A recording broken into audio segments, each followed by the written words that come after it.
Hello everybody, welcome back to my channel. My name is Michael and this is Happy Ghost Reacts. Today I'll be continuing Kuroko Basket with Season 3, Episode 23 called Why Don't You Give Up? Interesting title. I imagine it's something to do with Akashi being upset as to why we continue to fight even though we shouldn't have any fighting spirit left in us because he's crushing us with his absolute superiority and what he says goes and all that jazz that he continues to spew. But we learned that his condition for forcing his way into the zone is abandoning his teammates and playing solely with his own strength. Very interesting.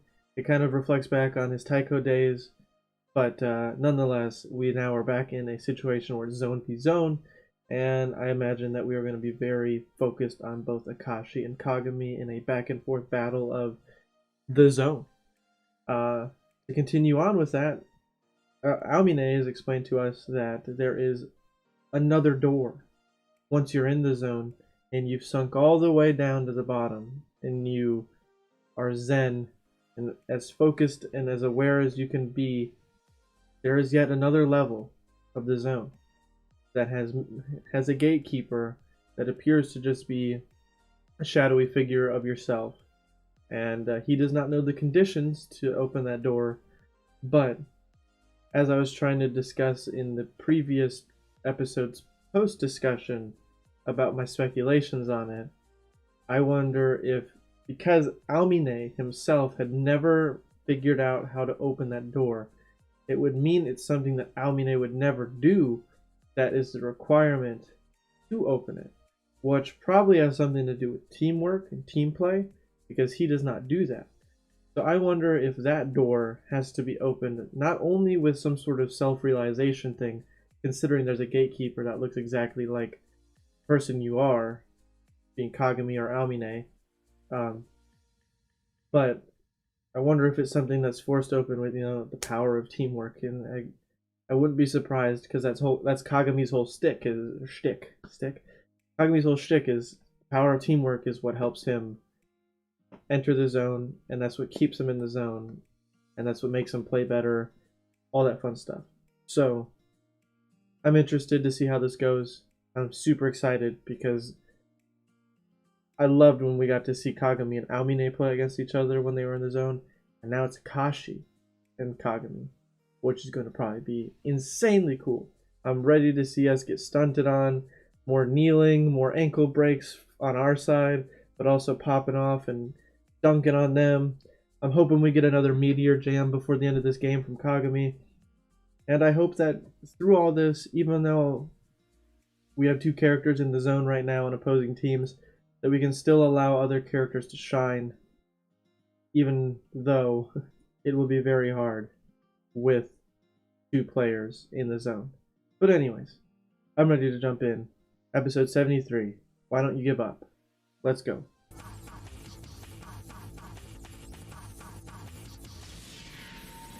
Ooh, how badass. Let's go.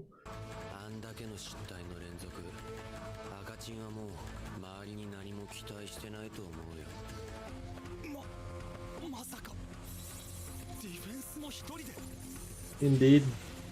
He is solo playing right now. Oh! What was that? What? God damn!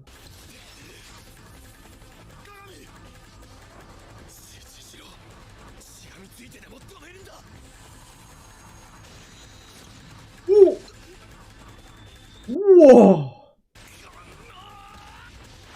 Woo. Oh!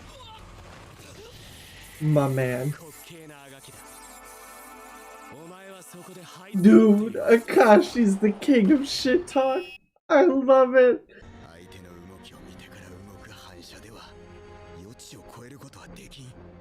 It seems his zone is way superior than Kagami's, so I don't know how this is going to work.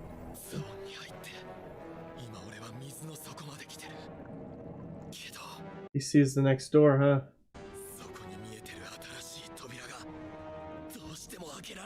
Is that him or is it? It's Kuroko. Interesting. So not Akashi. Aomine's door guard was himself, but Kagami's door guard is Kuroko. 試合を諦めるということではありません。鏡くんだけで戦うことです。託すとは言いましたが、それが重すぎることもあると思います。I'm getting the feeling I'm right about this second door relies on teamwork.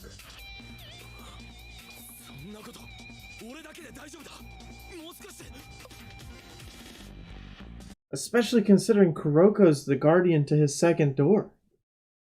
That's interesting, because Aomine's was himself. Woo! Shit! Keeping it right out of the range. That's sick.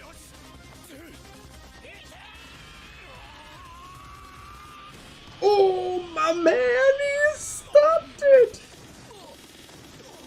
He said, if you can't do it, I will, and he's doing it.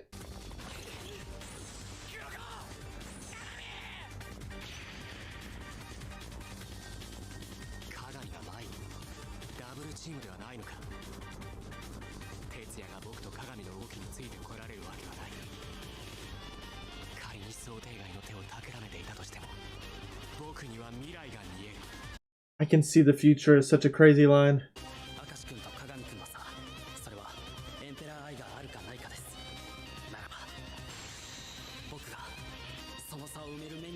Ooh, interesting. How's that gonna work?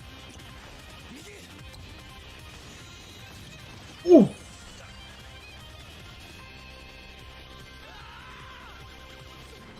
Oh.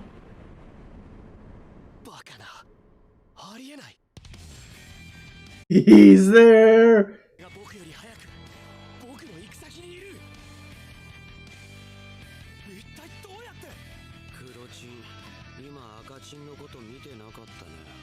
He's watching Kagami's response then. Yeah. By reacting the way Kagami... By taking... Okay. Got it. That makes sense. So by also predicting Kagami's moves, it allowed him to essentially have the same... Yes! The same reaction as Akashi would. But how are we going to capitalize on this?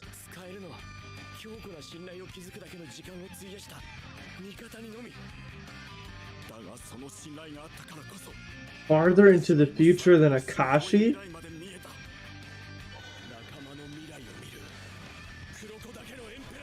His own emperor? My man! He knocked it! That's taking him out. It flickered. It flickered. My man stole the ball from Akashi, who is in the zone.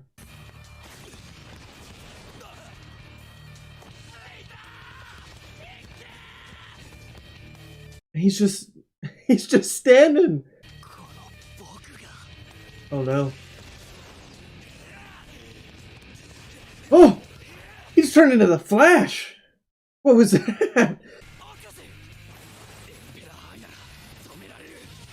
Ooh, he's getting angry that it's the first time the tone in his voice has changed. Oh shit! The alley-oop!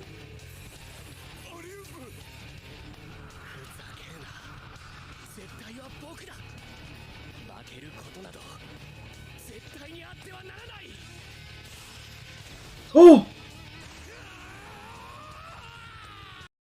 Dude, this is the first time we're actually hearing some actual tonal changes in Akashi's voice.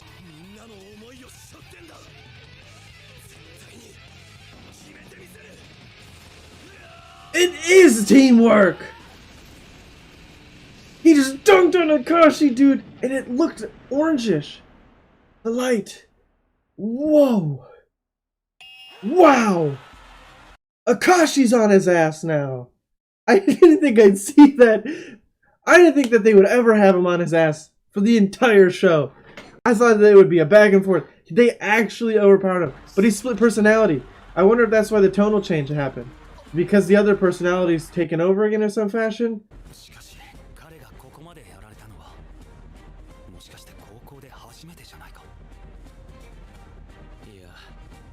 No. Oh, the last time. Yeah, that's right. Murasaki Bar is the one who, Murasaki Bar is actually the one who turned him into the monster he is.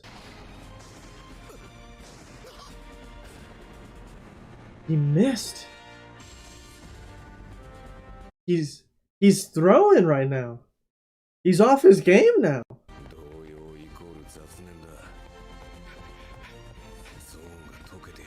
The fatigue he's feeling from being forced out of the zone. That's insane. What a crazy first half of the episode. No, actually, it's been way more than half. But nonetheless, insane. Oh, Hyuga! Seeing Akashi on the back foot here.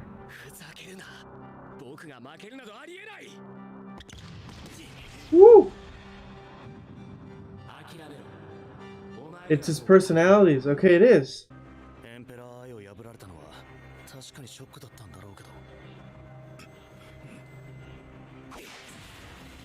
Okay, so he passed it to Leo.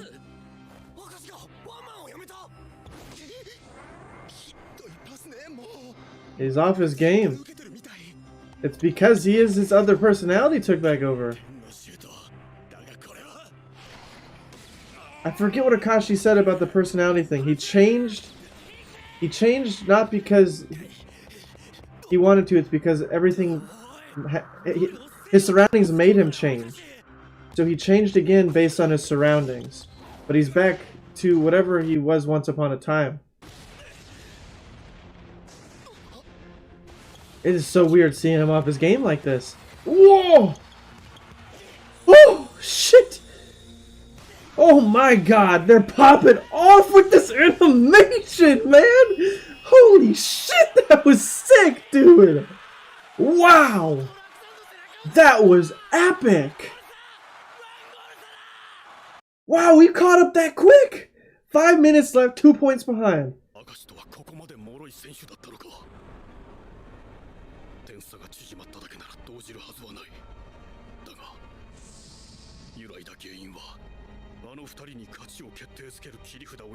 I think it's that paired with his multi-personality disorder. And he's having an internal conflict right now as well. I guess that also pairs with being fragile.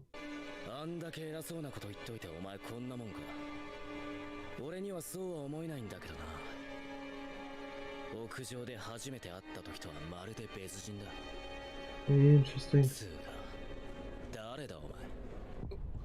Interesting. The internal conflict. My man's having an identity crisis.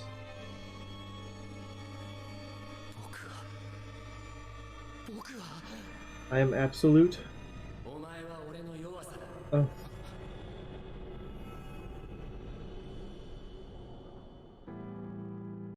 Interesting. So his mom passed away.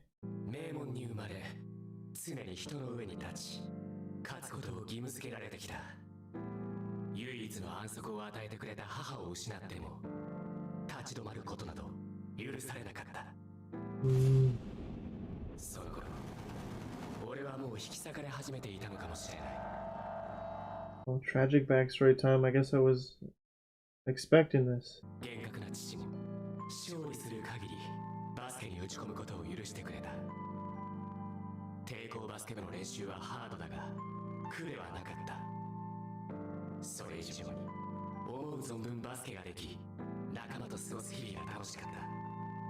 Oh, he actually did enjoy playing with them.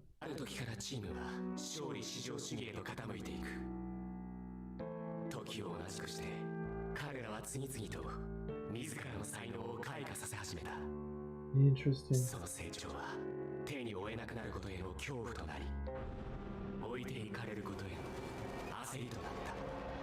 Ah. And the split happened when he lost to Murasaki Bara. Which makes sense.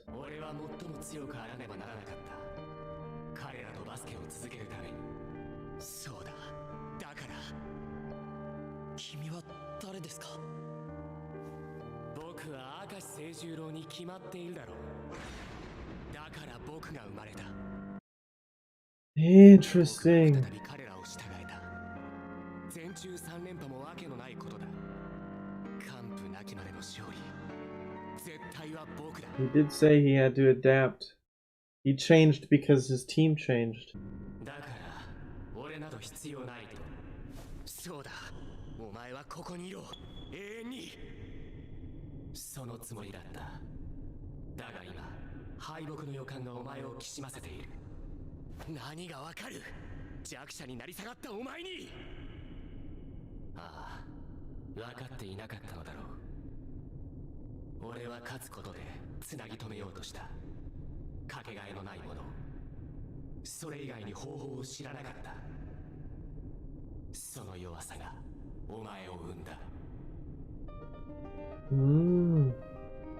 勝つことのみを求め、それ以外を切り捨て、何のために強くあろうとしたのかを見失った。そして今、お前は同じ過ちを繰り返そうとしている。 You're gonna leave you behind? 俺たちの罪は決して消えはしないだろう。敗北するならそれもいいと思っていた。だがやはりそうはいかないようだ。相手が黒子だったからかな。勝ちたい衝動が抑えきれない。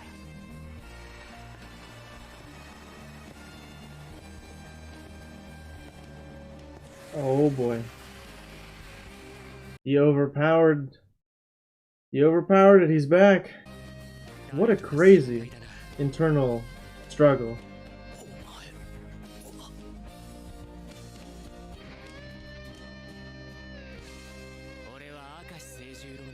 The same thing he said to Kuroko. Jesus. That's insane, actually.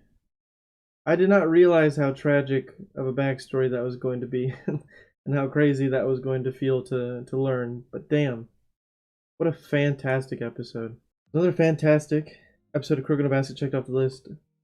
I did not expect us to crush Akashi in such a way that this would all happen. But you know, I guess we needed some sort of segue to actually get some backstory about a character that we still really know nothing about, other than he's really good at basketball. With only like 2 episodes left now in the show, that's the first time that we've seen anything about him. But yeah, what a crazy episode. So just to try and break it down into pieces, Kagami got a glimpse of pushing that second door open. His red lightning, because everybody had their own color, his red lightning turned orange for a second and it looked like an orange light was shining through the second door. Another part of it is his gatekeeper was Kuroko. At least that's what it appeared to be, the shadow of Kuroko. Which makes me then interested why Amine is himself. I wonder if that second door, everybody again has their own way of opening it. So Kagami's has something to do with Kuroko, and Amine's has something to do with himself, which is interesting. I wonder if they're ever going to explain Amine's. I doubt it. Considering there's only 2 episodes left and he's not really going to be part of anything. But then we got to see Akashi get stunted on, actually, by our team.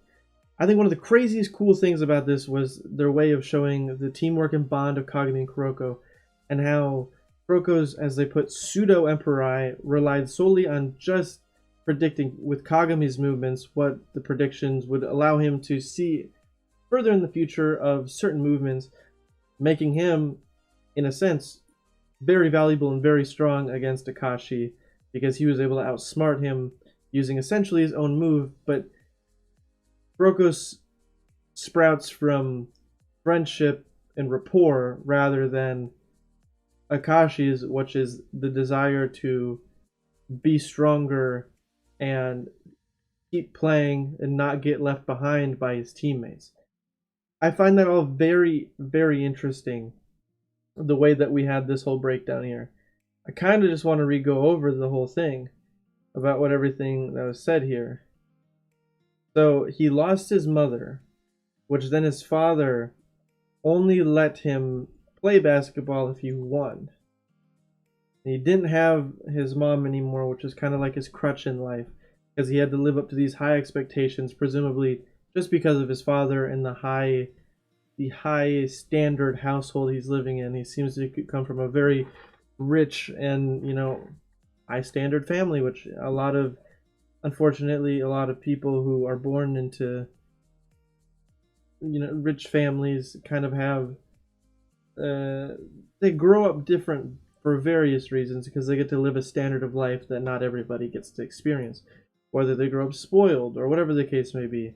Everybody turns out different no matter what life you live. But his changed when his mom died and his dad took over, which in a sense is a parallel to when the coach from Taiko got sick and had to leave, and then a whole shift of changes happened to Taiko, which then forced more changes onto something that he was already trying to do good at so he could keep playing and play with his friends, and he was enjoying it. He was genuinely playing and having fun. This is what he wanted to do, and he was doing it also for the sake of being able to play. That's why he had such a strong desire to win, because of the pressure from his home life. At least that's what I'm picking up. And then we go over to what he said. Their growth planted the fear that I'd be unable to keep up.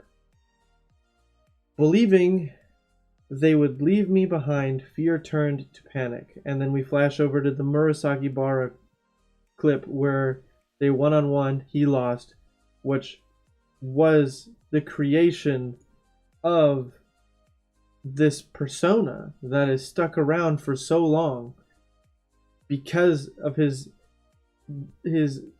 need to be the strongest, to be able to continue to lead his team to victory and be amongst these people. And it's crazy. I will continue proving my strength. This personality was born for the sake of being stronger and being able to continue to play. But the home life stress turned him into the emperor he was, as well as his teammates. Because he said to Kuroko that I did not force myself to change. I just changed due to my surroundings. Because the team changed, I changed. And that's what he was implying here, because the team became stronger, and then I, Akashi, lost. I had to do something to force my way to stay in the mix and continue to play. And he put his personality that had been there this whole time in the shadow, so that this other one forced its way and took over for this entire time, so that he could continue to do this. I hope that the way I'm trying to re-explain everything that he said to make sure that I understand it is right. It's okay. It's not, I guess, because, but, and then they're having the internal battle about the winning and how he let him down and how he should stay in there, because this is the first episode we've heard Akashi's voice actually have some influx of anything other than his monotonal voice that he's had this entire show. He was showing so much more emotion in the voice. The voice actor did a great job with switching all that up just when the personality change happened. And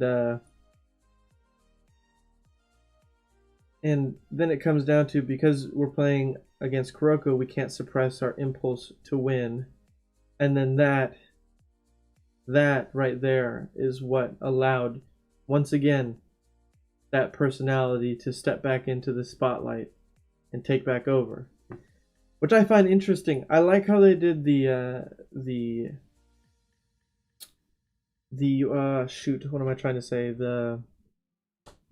display of the two personalities talking, because over the years I've heard and listened to videos and read stuff about people with multi-personality disorder, and there's the reference or the term, this person's taking the spotlight. They will be the one currently in control of the body. This is who I'm handing it over to. So in a moment here, you're going to be speaking with this person instead of me currently. And that's what they were doing. There was the one sitting on the bench in the shadows, not in the spotlight, while the one that was arguing with him was in the spotlight.